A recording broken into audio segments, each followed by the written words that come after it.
Peninsula. I would love On this swimming. flight, we'll help you to discover a fascinating corner of one of the most exciting cities in the world. I wonder how much it is. Just Look, a the few people are miles to the swimming there, look. northwest is Yeah, I the see- London I saw 2012 that. Olympic Park. The Games were an enormous success, watched by more than 3 billion people Shut globally. up. And huge effort has In the gone into French making pocket, sure it the says Games leave a Peninsula. powerful legacy for It's saying future good things, you know, generations. that you don't know about the information. 3, 2, Peninsula London Olympics 2012 was one of the best experiences of my life. why do you still understand? As soon as I stepped in there, There's a DLR. Can you see it? See the the DLR? noise got louder and louder. Just all the Oh, there's a lot of people in the sea. I think that's just a look at the team. That side. Support the British athletes as well. Support every athlete. It's like a family of people. Hopefully, I can share this memory and inspire the next generation of athletes. The Olympic Park is a catalyst for the regeneration of large parts of East Let me go London. next. One of the sides. The Olympic legacy there, obviously, It's not a difference. marketing skills and training programs. It's a fantastic green space. And a If great you look place behind you here to now, explore. you see all the nice view and you're not in Oyster, you know, see where you're going. Continued to decline after the Second World War. But in the 1980s, there was major new development here, and the business district of Canary Wharf rose into the sky. It now contains many of the tallest buildings in the UK, and more than 100,000 people work in the district. The original idea of Canary Wharf came about by accident.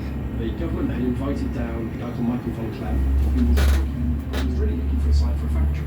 And he looked around and he said, well, actually not a great site for a factory.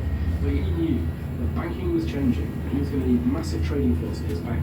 And that's where the idea came from. Canary Wharf is the fastest growing and largest new business district in Europe.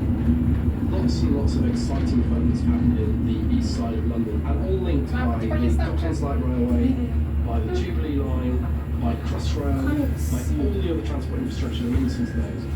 The Docklands Light Railway trip through Canary Wharf has been listed as one of the 10 great railway journeys of the world. It is one of the great regeneration projects of the last century.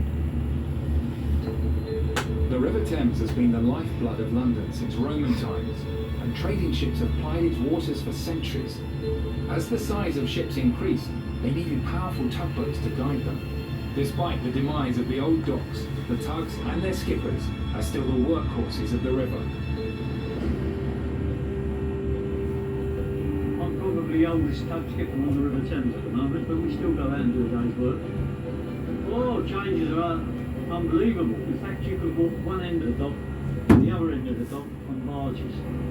We could tell where we were by the smells on the River Thames them days. You knew it was a soap factory, you knew you was at Edley's. Then you come to Perfect Reach and you could smell all the oils. And then as you come round Thames Wharf up round there, you could smell the sewage. Right up until when you got to the pepper house or what, you knew it was a spice mill. But not now, different today. All them days are gone. That's when men were made of iron and boats were made of wood. Traditional tugs have now been joined by a fleet of fast catamarans. Thames clippers carry thousands of passengers every day. The rates go 30 knots, so approximately 40 miles an hour, so probably one of the fastest modes of transport in London.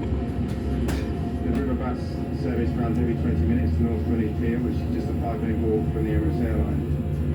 Now coming into Greenwich, you should probably see the Royal Maritime Museum. It's a fantastic location and it's just an 8-minute trip from North Greenwich.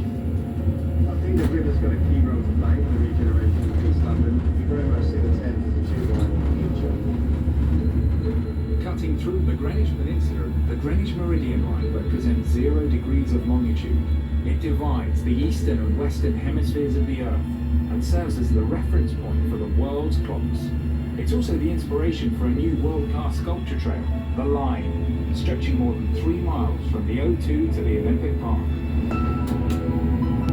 The Line is a project that will be bringing contemporary art into the Greenwich Peninsula and the Royal Docks. There are 2 works that have been on the Greenwich Peninsula that were commissioned for the millennium. There's Richard Wilson's A Slice of Reality, which is a cross-section through a ship.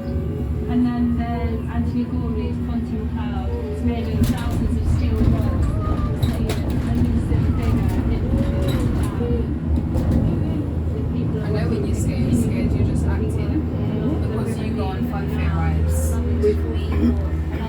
Elizabeth J.